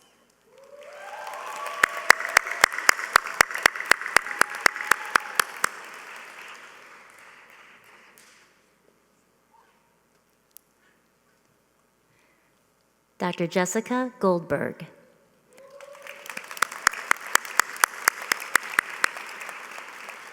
Hooded by Dr. Erin Hickey, Jessica would like to share, "Thank you to my family, friends, and mentors. I would not be here without you."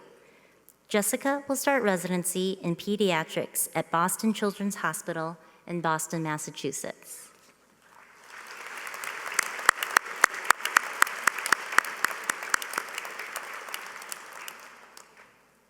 Dr. Dante Graham.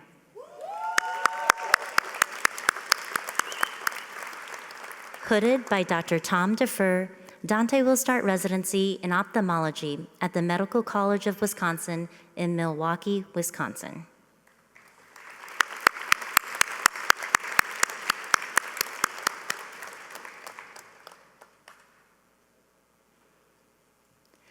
Dr. Emily Haynes. Also hooded by Dr. Tom Defer, Emily shares, "Thank you to my daughters Lily and Harper for bringing joy to my life and teaching me what love is." Emily will start residency in internal medicine at Barnes Jewish Hospital here in St. Louis, Missouri.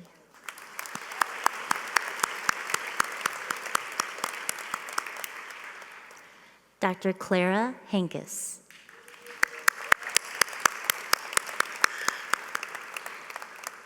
Hooded by Dr. Erin Hickey, Clara will start residency in anesthesiology at New York Presbyterian Hospital, Columbia University Medical Center in New York, New York.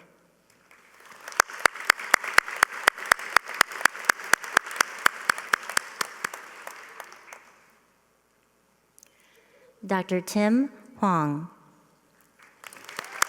Hooded by Dr. Tom Defer, Tim will start residency in general surgery at Barnes Jewish Hospital here in St. Louis, Missouri.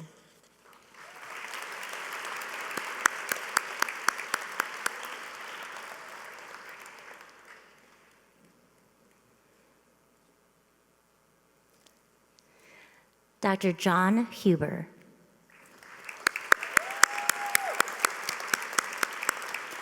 Also hooded by Dr. Tom Defer, John would like to thank his family and friends for supporting him over the last 4 years.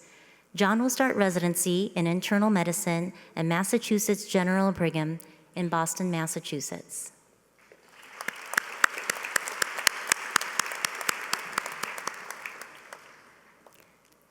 Dr. Kendall Jackson.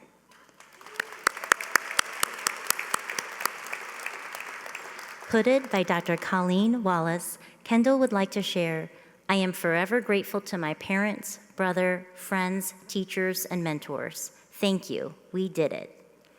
Kendall will start residency in pediatrics at Children's Hospital of Philadelphia in Philadelphia, Pennsylvania.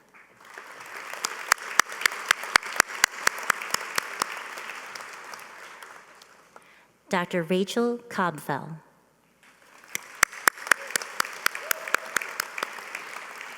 Hooded by Dr. Jennifer Yu, Rachel says, "Thank you to my amazing family and mentors who got me here." Rachel will start residency in general surgery at Barnes Jewish Hospital here in St. Louis, Missouri.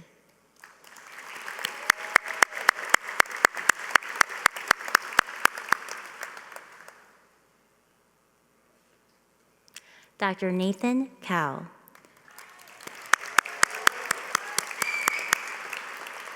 Hooded by Dr. Preeta George, Nathan says, "Nothing heals like stainless steel." Nathan will start residency in general surgery at the Hospital of the University of Pennsylvania in Philadelphia, Pennsylvania.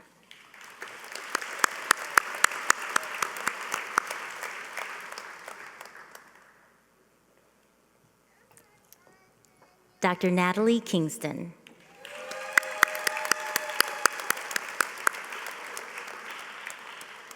Hooded by Dr. Stephen Chang, Natalie will start residency in internal medicine at Yale New Haven Hospital in New Haven, Connecticut.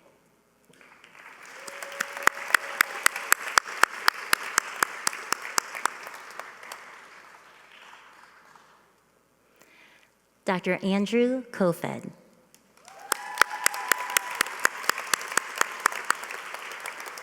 Hooded by Dr. Alan Braverman, Andrew would like to say, thank you so much to my parents, entire family, girlfriend Christine, and mentor Dr. Braverman. Andrew will start residency in internal medicine at the University of Washington Affiliated Hospitals in Seattle, Washington.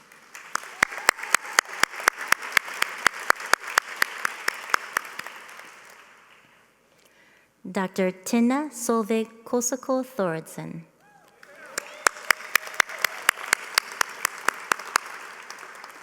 Hooded by Dr. Susan McKinnon, Tinna will start residency in preliminary surgery at the University of Washington Affiliated Hospitals in Seattle, Washington.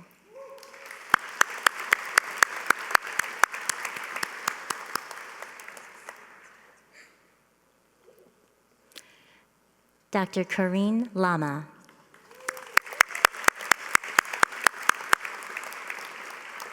Hooded by Dr. Ian Ross, Karine will start residency in internal medicine at NYU Grossman School of Medicine in New York, New York.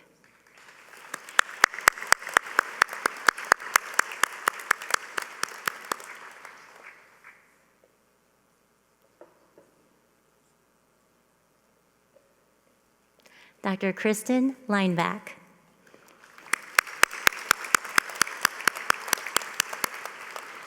Hooded by Dr. Tom Defer, Kristen is planning to apply into psychiatry residency programs this fall.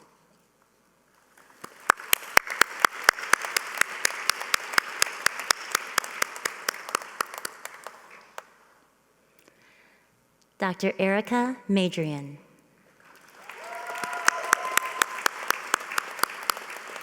Also hooded by Dr. Tom Defer, Erica will start residency in general surgery at Intermountain Medical Center in Murray, Utah.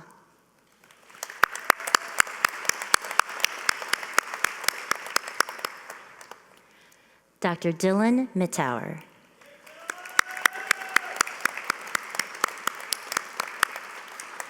Hooded by Dr. Chris Sumsky, Dylan shares a quote from Tom Brady. My favorite ring, the next one. Dylan will start residency in urology here at Washington University in St. Louis School of Medicine.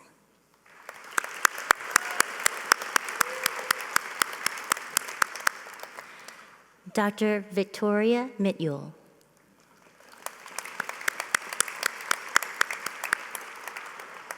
Hooded by Dr. Erica Traxel, Victoria will start residency in urology here at Washington University in St. Louis School of Medicine.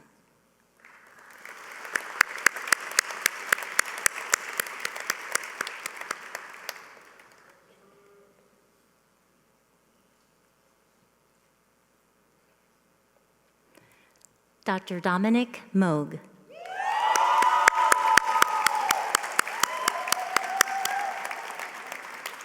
Hooded by Dr. Tom Defer, Dom shares, my life is my art, and it's dedicated to the expanse and abundance of the love that has raised me.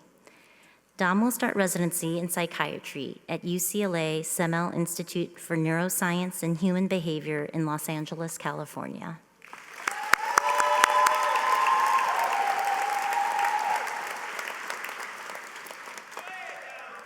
Dr. Brendan Navarro.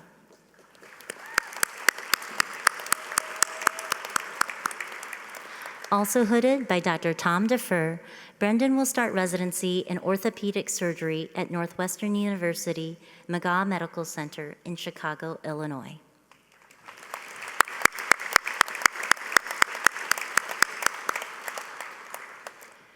Dr. Matthew Osborne.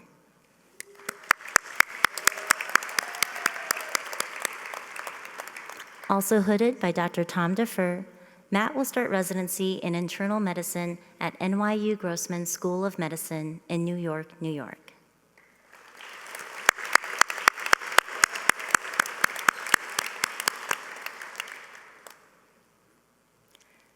Dr. Nicolette Pember.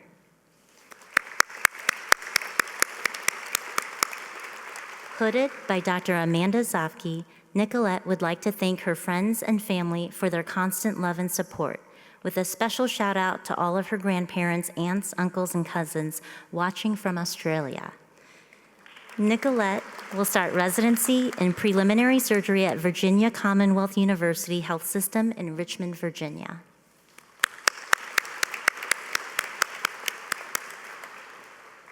Dr. Joshua Perez Cruet.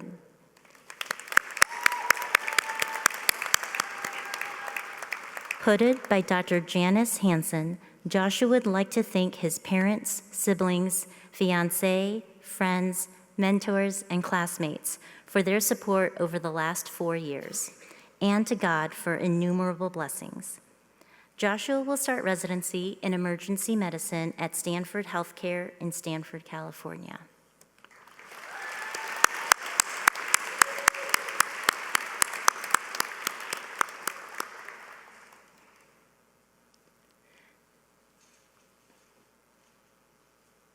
Dr. Sai Pini.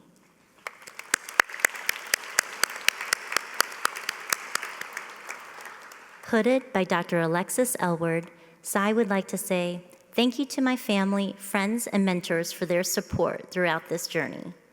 Sai will start residency in preliminary surgery at University of Washington affiliated hospitals in Seattle, Washington.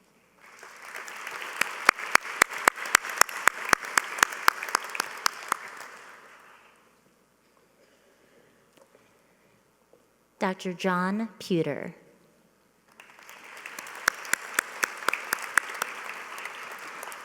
Hooded by Dr. Susan McKinnon, John will start residency in preliminary surgery at Mass General Brigham and Women's Hospital in Boston, Massachusetts.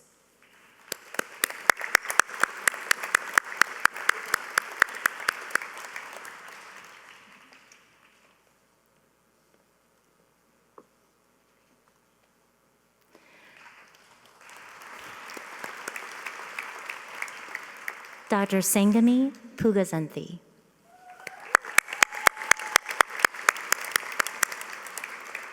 Hooded by Dr. Nicole Zender, Sangami says, thank you to a huge village of people who got me here. My parents, sister, family, friends, and mentors. Excited for the next chapter. Sangami will start residency in neurological surgery at UPMC Medical Education in Pittsburgh, Pennsylvania.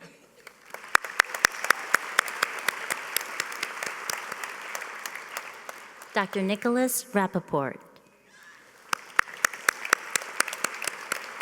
Hooded by Dr. Tom Defer, Nicholas will start residency in anesthesiology at the University of Colorado School of Medicine, Denver, in Aurora, Colorado.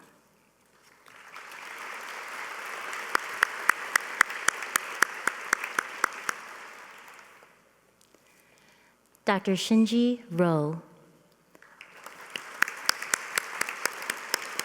Also hooded by Dr. Tom Defer, Shinji would like to say, thank you to family, friends, and mentors who were with me on this journey.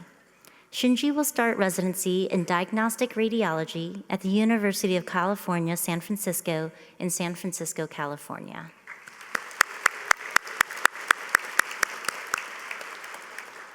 Dr. Michael Rosario. Also hooded by Dr. Tom Defer, Michael will start residency in pathology at Dartmouth Hitchcock Medical Center in Lebanon, New Hampshire.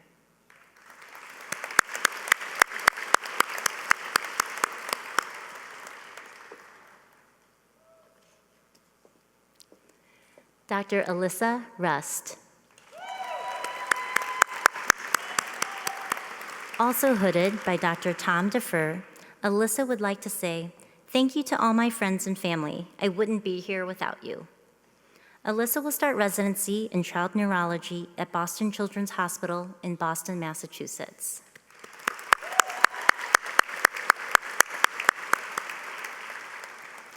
Dr. Justin Sanchez. Hooded by Dr. Colleen Wallace, Justin would like to add, with many thanks to family, friends, and mentors for fighting the good fight, finishing the race, keeping the faith.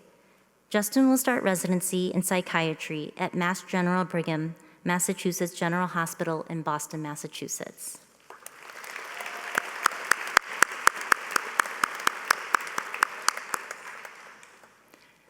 Dr. Sai Anusha Sanka.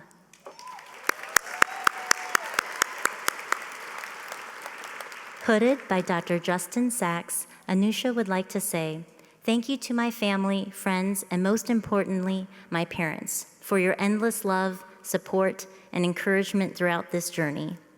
Anusha will start residency in preliminary surgery at Vanderbilt University Medical Center in Nashville, Tennessee.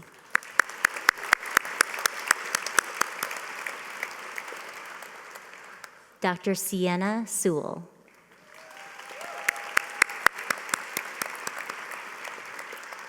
Hooded by Dr. Tom Defer, Sienna would like to share, thank you so much to my family and friends for their support. I love you more. Sienna will start residency in internal medicine at Beth Israel Deaconess Medical Center in Boston, Massachusetts.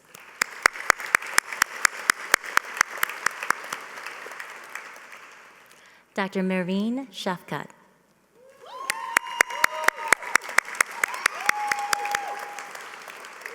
Hooded by Dr. Nagar Kermani, Marine would like to share, thank you to all my family and friends, especially to Mama, Papa, Sonia, Samir, Nano, Rafaela, Emily, Chelsea, and Charlie.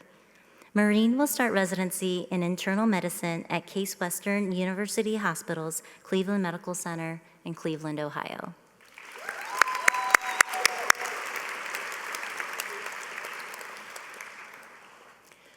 Dr. Alberto Maria Sobrero.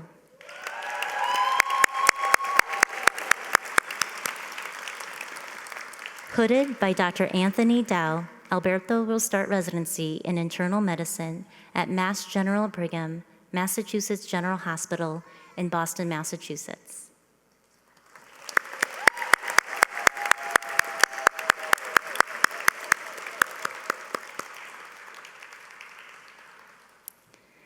Dr. Gianna Sparks.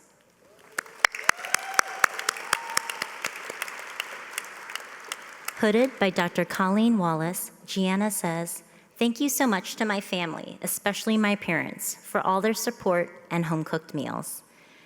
Gianna will start residency in pediatrics at Northwestern Lurie Children's in Chicago, Illinois.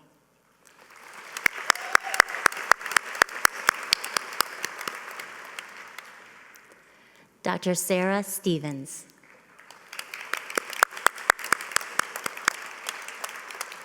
Also hooded by Dr. Colleen Wallace, Sarah will start residency in pediatrics at Children's Hospital in Boston, Massachusetts.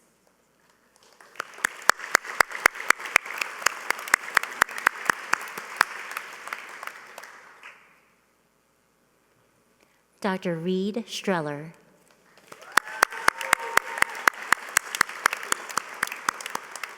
Hooded by Dr. Tom Defer, Reed would like to say, thank God and my family for making this happen. Reed will start residency in orthopedic surgery at the University of Iowa Hospitals and Clinics in Iowa City, Iowa.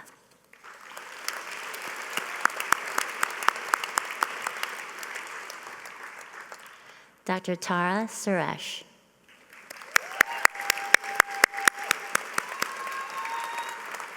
Hooded by Dr. Amjad Musle, Tara would like to say, thank you so much to my family, friends, and mentors for your support, guidance, and inspiration. I'm deeply grateful and excited for what's ahead. Tara will start residency in ophthalmology at Duke University in Durham, North Carolina.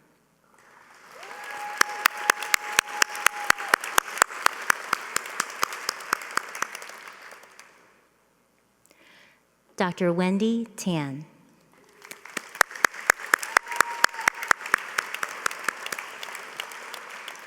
Hooded by Dr. Sarah Stanage, Wendy will start residency in psychiatry at Icahn School of Medicine, Mount Sinai Hospital in New York, New York.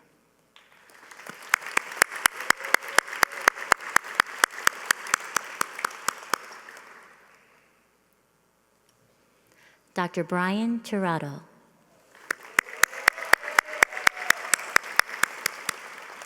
Hooded by Dr. Tom Defer, Brian will start residency in psychiatry at Barnes Jewish Hospital here in St. Louis, Missouri.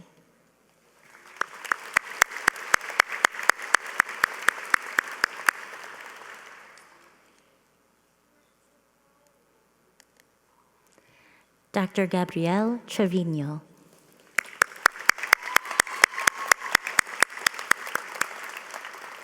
Hooded by Dr. Shannon Devlin, Gabrielle says, "Special thank you to my parents in Mexico who couldn't be here today."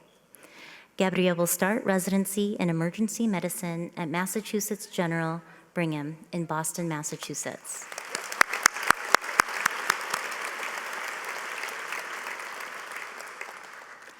Dr. Stockton Troyer.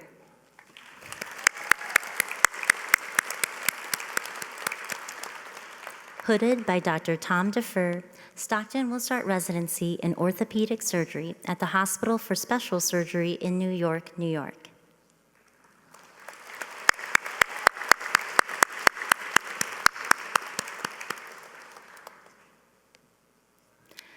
Dr. Jeremiah Truell.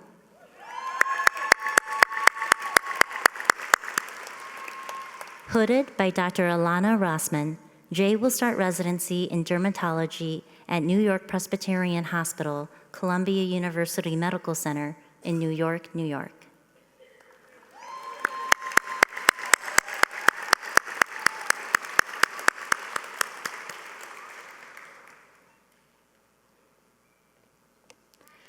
Dr. Nazanin Vatan.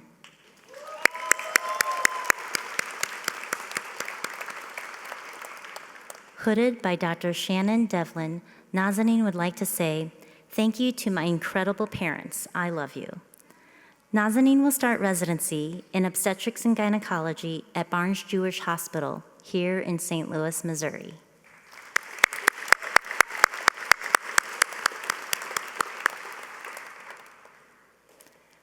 Dr. Connor Vineyard.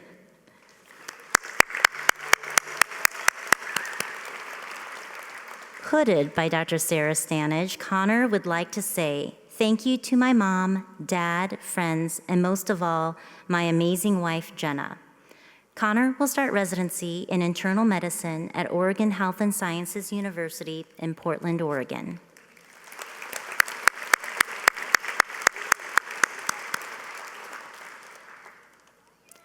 Dr. Wilson Wang.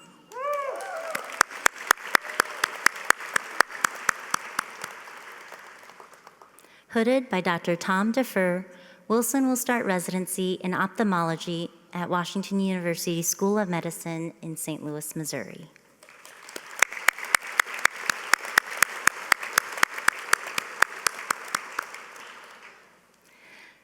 Dr. Annabelle Yang.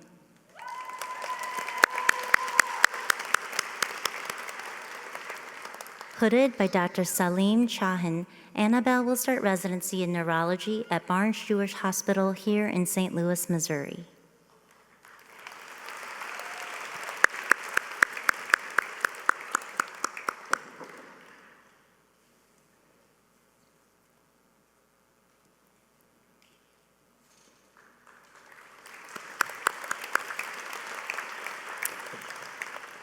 Dr. Jingjing Zhu.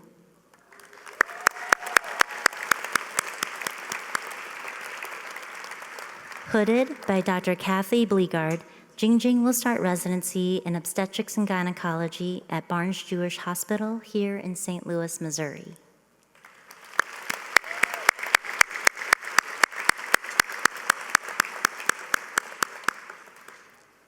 Whew. All right, families and friends, this is your class of 2025.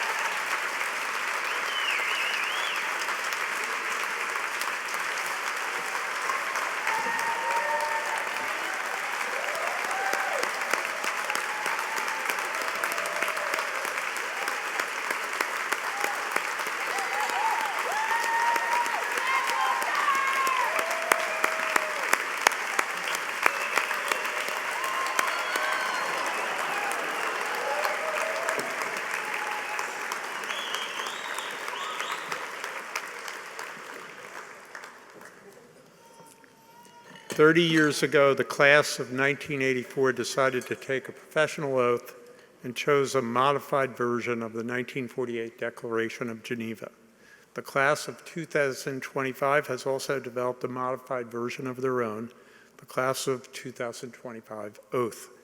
We have asked Dr. Eva Agard, Vice Chancellor and Senior Associate Dean for Medical Education, Carol B. and Jerome T. Loeb, Professor of Medical Education and Professor of Medicine, to lead the class. Eva. I know I stand between you and a wonderful reception awaiting us. So graduates, please rise and recite the class of 2025 oath with me. You should have something that looks like this. Faculty and other physicians in the audience, feel free to join us if you so wish. Graduates and faculty will find the oath was placed on your chair. For guests, it can be found on the screens to the side of me. All right. Are you ready? The way this is going to go is I'll start, and then we're all going to do it together. Okay? Ready? As I begin my career in medicine, I take this oath solemnly, freely, and upon my honor. To my patients, I pledge that I will uphold your needs and humanity in support of your healthcare goals. I will strive to earn your trust by respecting your unique identities and lived experiences. I will empower you and your loved ones to make choices that honor your beliefs and values. I will serve you with humility, selflessness, and gratitude. To society, I pledge that I will recognize my responsibility to advocate for accessible, equitable, and sustainable care. I will address the effects of historical traumas and systemic injustices. I will promote public health by thoughtfully communicating accurate information. I will champion community voices in decisions that affect the health of our shared society. To my profession, I pledge that I will devote myself to a lifetime of learning, teaching, and mentoring. I will advance the art and science of medicine through ethical inquiry and application. I will respect the unique expertise of all members of the interprofessional team. I will exercise empathy and integrity as I work to improve the culture of medicine. To myself, I pledge that I will acknowledge my limitations, act within my capabilities, and ask for help when needed. I will navigate medicine's complexity with humility and practice self-compassion. I will engage in continuous self-reflection and cultivate my passion for medicine. I will pursue my own wellness in accordance with my identities, relationships, and humanity. I celebrate this opportunity and am grateful to those who support and inspire me. May I stay true to these values, find joy in healing, and nurture the commitment with which I take this oath. Congratulations.